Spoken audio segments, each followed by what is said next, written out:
Utilitarianism is a teleological normative theory. There's three kind of subcategories of it. You've got act, rule, and preference. Act is Jeremy Bentham, rule is John Stuart Mill, and preference is Peter Singer. Now, so what's the general idea of utilitarianism? Like I said, is teleological. So an action is based entirely on the consequences it causes. What are the consequences? The consequences are whether it creates happiness or pleasure or pain. Now, it is ethical naturalist because we can say that good is pleasure and bad is pain. So, and one thing that it is called, especially act utilitarianism, is quantitative utilitarianism. If I had to take the idea of whether stealing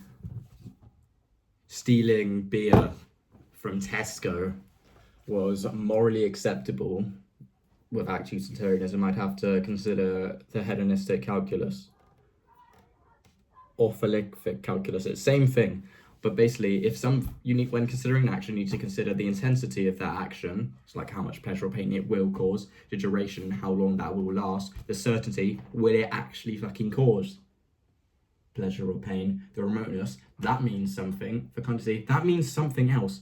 Purity, I guess, how good pleasure is, don't quote me on that, that's probably not right. And the extent, how long is it going to last? Purity is how likely pleasure will lead to pain. Fecundity is how likely pleasure will lead to more pleasure. Remoteness is how soon pleasure will occur. There you go. You now can quote me on it because I know it. Alright, so yeah. Now, act utilitarianism as a whole, very simple because I've just described it in the sum total of 2 minutes. But there are problems with it, and there is one weak problem we don't really talk about is it's difficult to calculate. The hedonistic calculus is more of like an idea. It was proposed because Leibniz said, like, in one of his writings, I wish there was a way we could, like, discover whether something is ethical or not based on, like, maths. And then Jeremy Bentham, the madman he has, decided, here you fucking go, I can. So, yeah, that's one problem with it, the fact that we don't actually know how to calculate it is. And then the big problem with act utilitarianism is tyranny of the majority. The textbook example... The textbook example is... like the organ donor idea. So you got a doctor,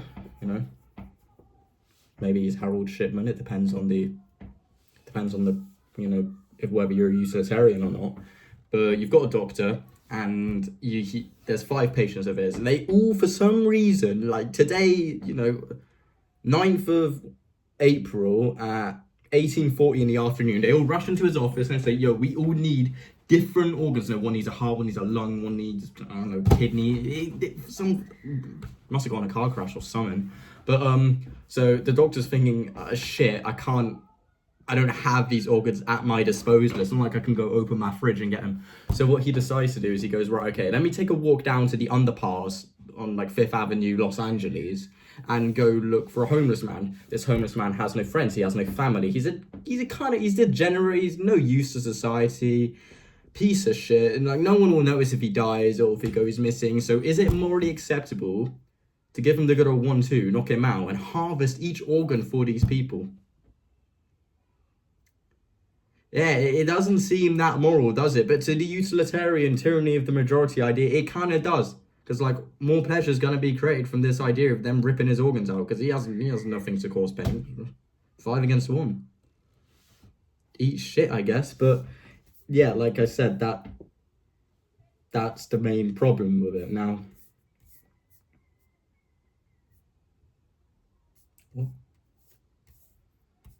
right, okay. So rule utilitarianism is a better idea proposed by Mill. And, so what he said was that, alright, so tyranny of the majority, in the lightest way of putting it possible, it is kind of fucked. So he had the idea of higher and lower pleasure. So pleasure is pleasure, but some pleasure is better than other pleasure, like sex, for example, although it does create pleasure, a pig can also have sex. Humans are not, although biologically we are animals, we're reasoning things. We're better. But so there's the idea of higher and lower pleasure. Higher pleasure would be something like learning an instrument, reading philosophy, learning maths, going to school, all of that boring stuff, right? And a lower pleasure would be drinking beer, having sex, doing drugs. What else? Debauchery, right? That is lower pleasure. Now, first the example of something. Well, I can't use the like organ example. There is another example I could use, which is really fucked, but I'm not going to. But like, yeah, the general idea is something is only good. A higher pleasure is worth more than a lower pleasure. So you can't do something like, oh, those 10 people over there, I'm gonna kill them and it's okay. It's not, because that's basic pleasure.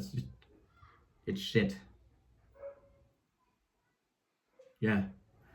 So, the quantitative doesn't really work if the quantitative is something like sex, because it's a lower pleasure and it's therefore not that great. It's still pleasure, if we could have beer or no beer, it's better to have beer, but it wouldn't be better to have beer over Plato, because we decided it's that way. But so now, one problem with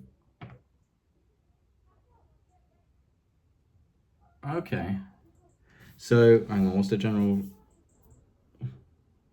What? Okay, so there's like some problems with this. One problem says, is it even hedonistic utilitarianism even more? Which I don't think makes sense, because how can it be better if it gives more? Shut up. Weak. That just doesn't make sense. There's the other one saying it loses simplicity, which does make sense. I mean, there is a very nice idea of like, good being something that's pleasurable. Because if we're talking ethics, we hang on, let's take it back. Let's take it back to meta ethics. What is good? Oh, you got emotivism, you got prescriptivism, you got what do you have ones? Error theory, intuitivism. That's a lot of talk that I don't really want to listen to. Like, that's boring. So the simplicity idea of, hang on, good is pleasure, bad is pain, and thus any decision I can make based on that is whether something is right or wrong, makes a lot of sense. If we're talking about higher and lower pleasure, and there's even more consideration now, and you fall down that rubber hole of being a philosopher and thinking too much, which, although that is what we do, we probably shouldn't be doing it. That's a problem. I think that makes sense. And then one other one which might seem a bit lower is that it is elitism. Some have argued that higher pleasures probably just means things that Mill and his friends like to do, and it is snobbishly dismissive of the pleasures of the masses. Kind of makes sense, but also, even if you consider most people are gonna, you take your standard person, you don't take high society, you don't take a low society. You find the most average person in the world and then ask him, okay, what do you think is better pleasure? Being a genius, learning all sorts of theories of the great minds, learning an instrument, learning how to draw, what else? Pain, what else is good? Learning how to be a great athlete, all of these things. Do you think that is good, or do you think drugs, sex, and alcohol is a better pleasure? I would argue that a standard person probably thinks pursuing good things and becoming better is better than getting your rocks off with some beer in your hand. Now,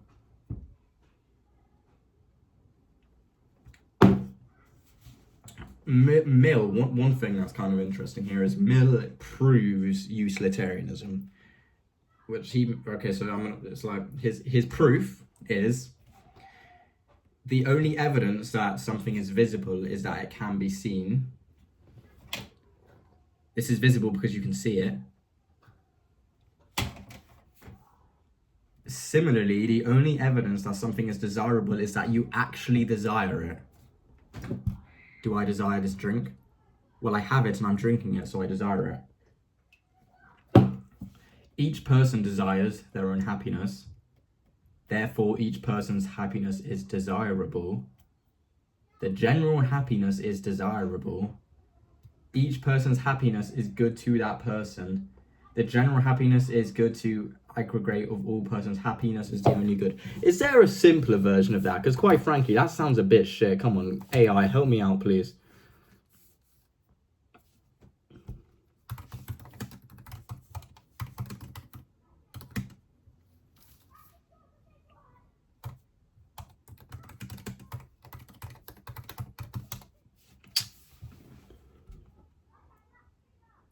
Oh, it's taking its time. So, I mean, I've always this is my own idea. I don't know if this kind of works with utilitarianism, but I've always considered it like the idea of a toddler.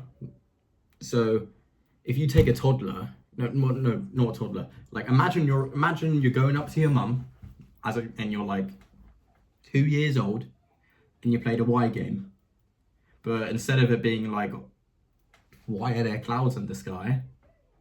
It's, why do you work a job and make money for this household? Which is a bit extreme, but like the general idea is, okay, if I asked you, why do you have a job? Well, you need to make money. Okay, so why do you want to make money? Because you want to buy things and provide for your family. So why do you want to buy things and provide family? Because you care for their well-being. But why do you care for their well-being? And if you keep going at this kind of why game, why, you know, further into the rabbit hole, you arrive at the conclusion that the person, either they're going to get annoyed with you and say, because I want to be happy, or because the idea is because they want to be happy.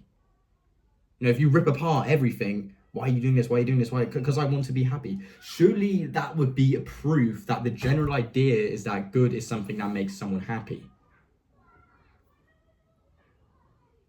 Yeah, AI didn't help. And it's going to be a threat to the world. You know, it can't even do my philosophy work for me. Maybe I'm asking it the wrong questions. Maybe.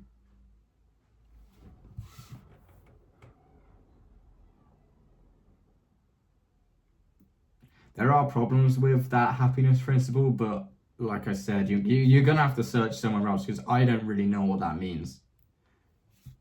Like I said, maybe it means the exact same thing as that toddler example I used, and if it does, that's sound, because I think that toddler example is very good.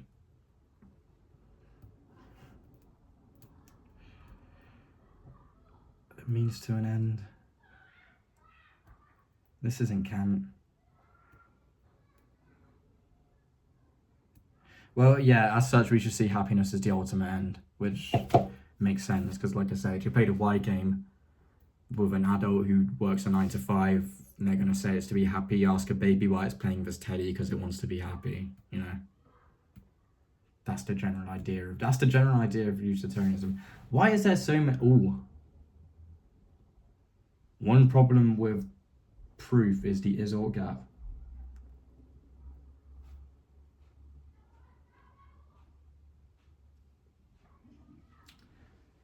So yeah, non-hedonistic utilitarianism, the only one is preference utilitarianism.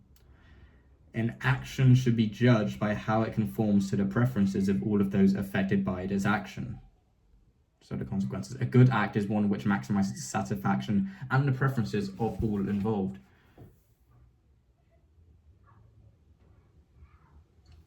When considering whether to turn off the life support machine of someone terminally ill, rather than aiming to maximize pleasure or happiness, we should find out what all the relevant parties would prefer and maximize their preferences. Isn't what you prefer just your happiness? Like,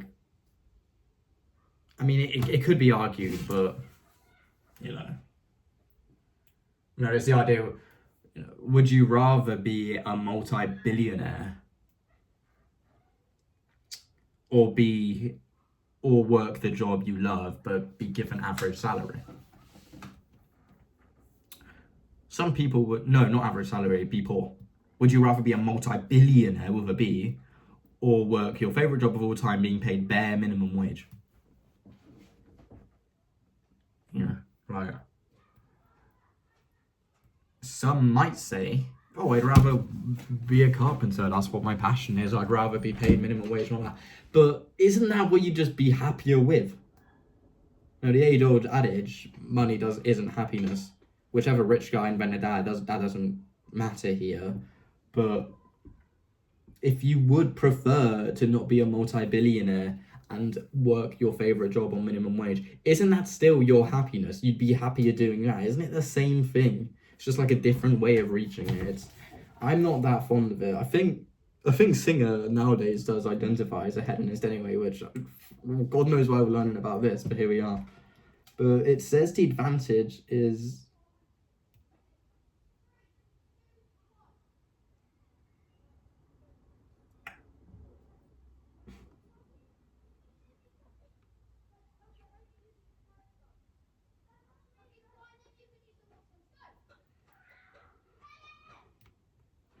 Okay, so the advantage is that preferences are easy to find out. You can ask someone, you know, it's not...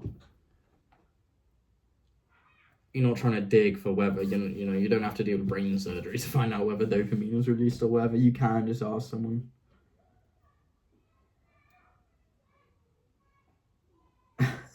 What?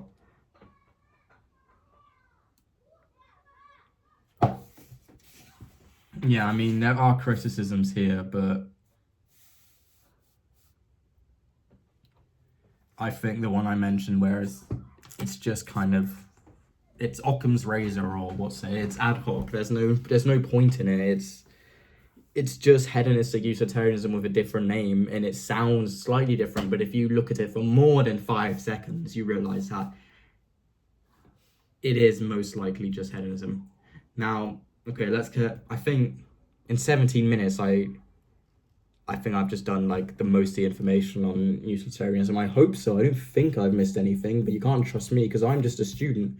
I'm gonna be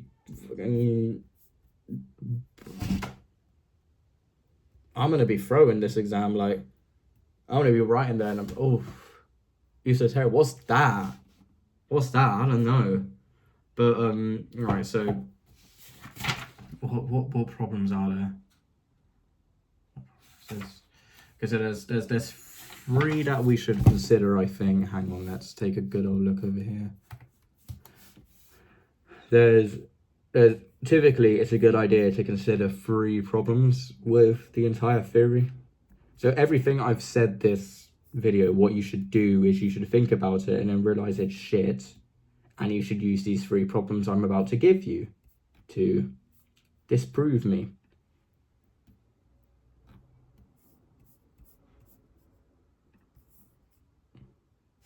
Come on, pick up the pace. I need my resources. I can't talk with nothing. Even though that's what I've been doing the entire time. Alright, okay, so Alright, so the first big problem, I mentioned it earlier, is with ACT, you know, how do you do calculation, or tyranny of the majority. Tyranny of the majority or partiality. That's your first problem. Tyranny of the majority or issues with calculation is your first problem. Because that one's weak, it only applies to one form of utilitarianism and you can bash out of the way. You know, the doctors, you know, is this morally acceptable, or how can you calculate something, you know? The defense would easily be just the other kinds of utilitarianism, and you could say, oh, you know, it gets rid of some things, but generally we can dismiss it, ain't that much. Although utilitarianism is either bad or good, we can get rid of that, it makes no difference. The second problem, this is a more, you know, better one, is partiality and integrity.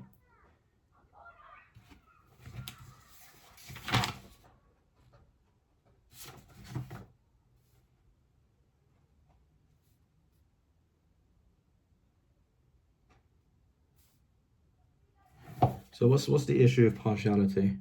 Right, yeah, no, I can't remember. So you're walking down your street You're walking down A Street, enjoying yourself, you've had a good night out. And for some reason on this particular day, these situations seem to ramp up a lot in philosophy. We don't know why, but it just so happens that, oh look, that house is on fire. Who's in it? My son and the man who will cure cancer. What a coincidence. Who could have guessed?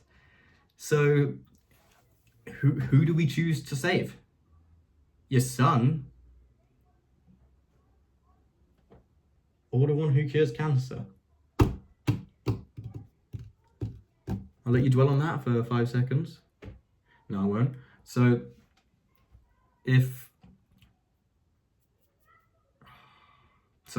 most people are going to suggest they want to save their son.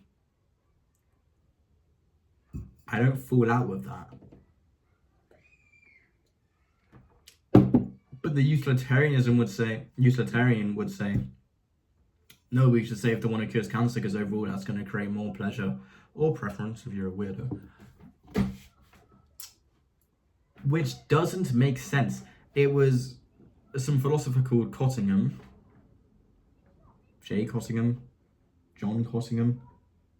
Someone Cottingham said if you went into the building and you chose to save the man who cures cancer over your own son, then you would be a moral leper.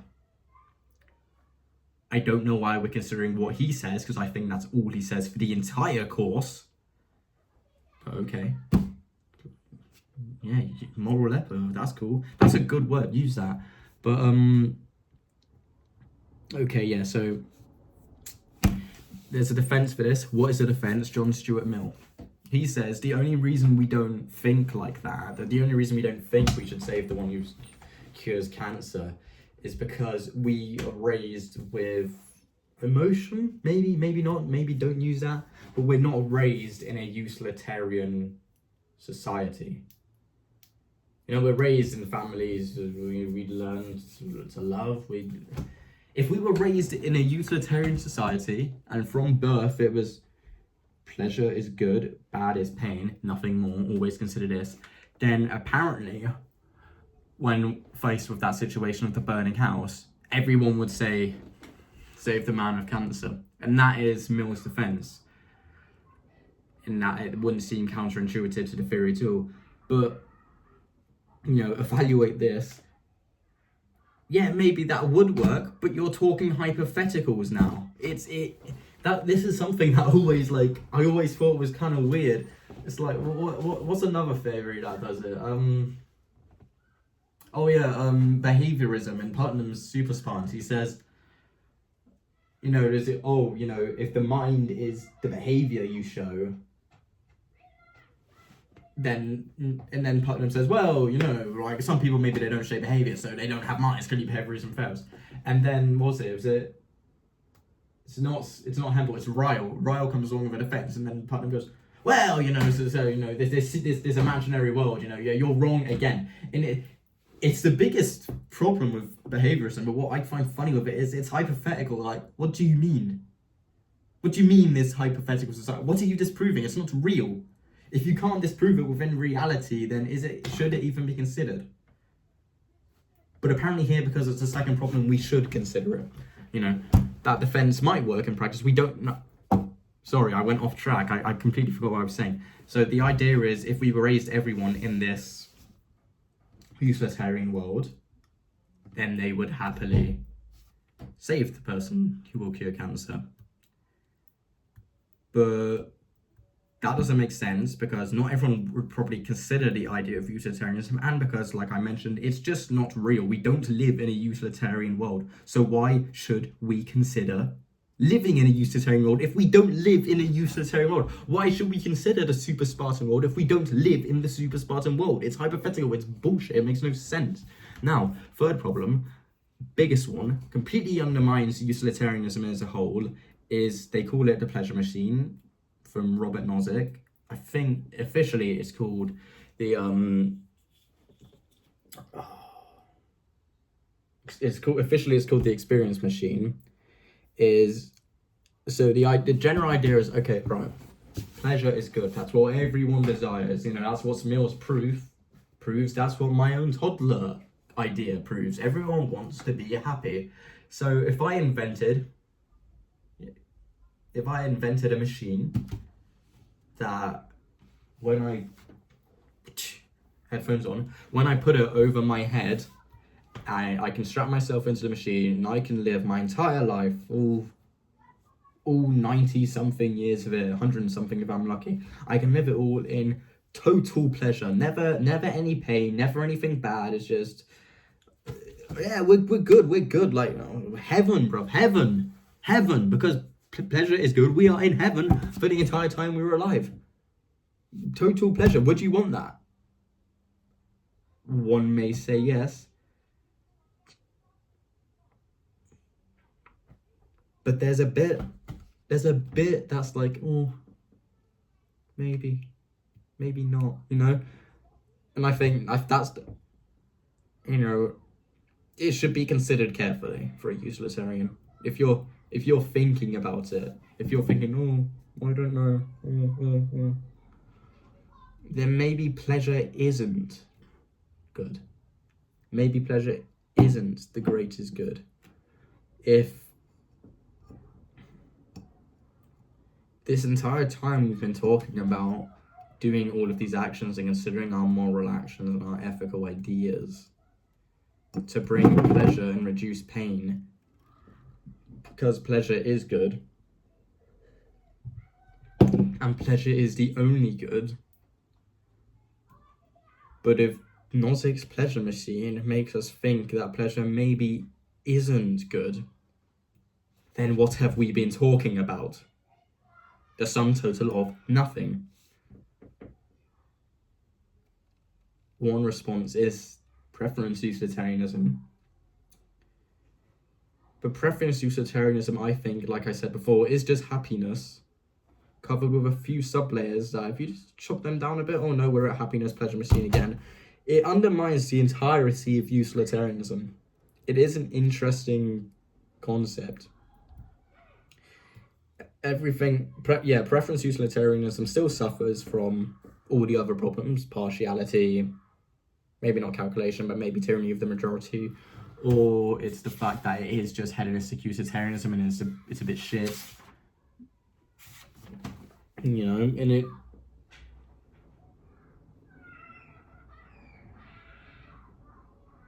And preference utilitarian also has counterintuitive conclusions.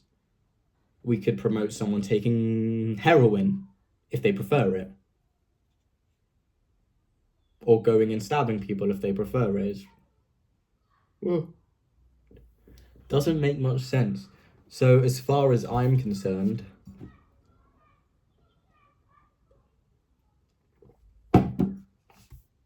as far as I know, as far as I'm concerned, that's the entirety of utilitarianism.